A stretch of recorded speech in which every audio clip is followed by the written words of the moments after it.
আজ মঙ্গলবার ২৭শে জানুয়ারি সাবরুম মহকুমা সফরে এসে একগুচ্ছ উন্নয়নমূলক প্রকল্পের সূচনা করলেন রাজ্যের মুখ্যমন্ত্রী প্রফেসর ডক্টর মানিক সাহা। সফরের শুরুতেই তিনি সাবরুম মহকুমা হাসপাতালে একটি সাব ডিভিশনাল ব্লাড সেন্টার এবং পশ্চিম জলেফাতে একটি ইন্টিগ্রেটেড আয়ুষ হাসপাতালের ভার্চুয়াল উদ্বোধন করেন। পাশাপাশি হেলিপ্যাড সংলগ্ন এলাকায় নতুন ফায়ার স্টেশনের ভিত্তিপ্রস্তর স্থাপন করেন তিনি। উদ্বোধনী পর্ব শেষে মুখ্যমন্ত্রী শ্যামসিং বিদ্যালয়ের মাঠে বিজেপি ৪০ সাবরুম মণ্ডলীর এক জনসভায় যোগ দেন।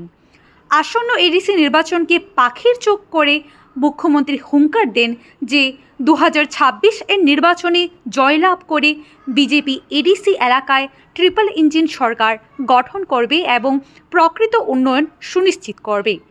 জনজাতি ভোট ব্যাংক মজবুত করার লক্ষ্যে আয়োজিত এই সভায় অন্য দল ছেড়ে ১৯৯ পরিবারের ৬০১ জন ভোটার মুখ্যমন্ত্রীর হাত ধরে বিজেপিতে সামিল হন।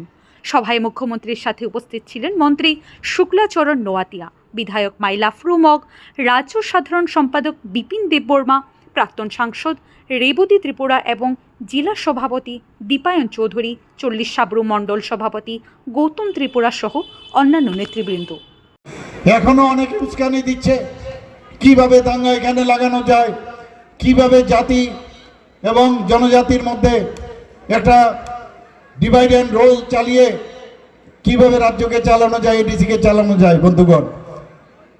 কিন্তু আমরা আগেও দেখেছি ১৯৮৪ সালের যখন শিখ দাঙ্গা হয়েছিল তখন কিন্তু ওনাদের শব্দ নেই। আমরা ২০০৪ সালে আমরা দেখেছি যে এক জনজাতি ভাই, একজন অফিসার সুখরাম দেববর্মা, তার অফিসে গিয়ে তাকে খুন করা হয়েছে। এই সাবরুমের মধ্যে ৬৯ জনকে খুন করা হয়েছে। আগে এই কমিউনিস্টদের সময়ে খুন, সন্ত্রাস, ধর্ষণ, অগ্নিসংযোগ এইগুলোই ছিল।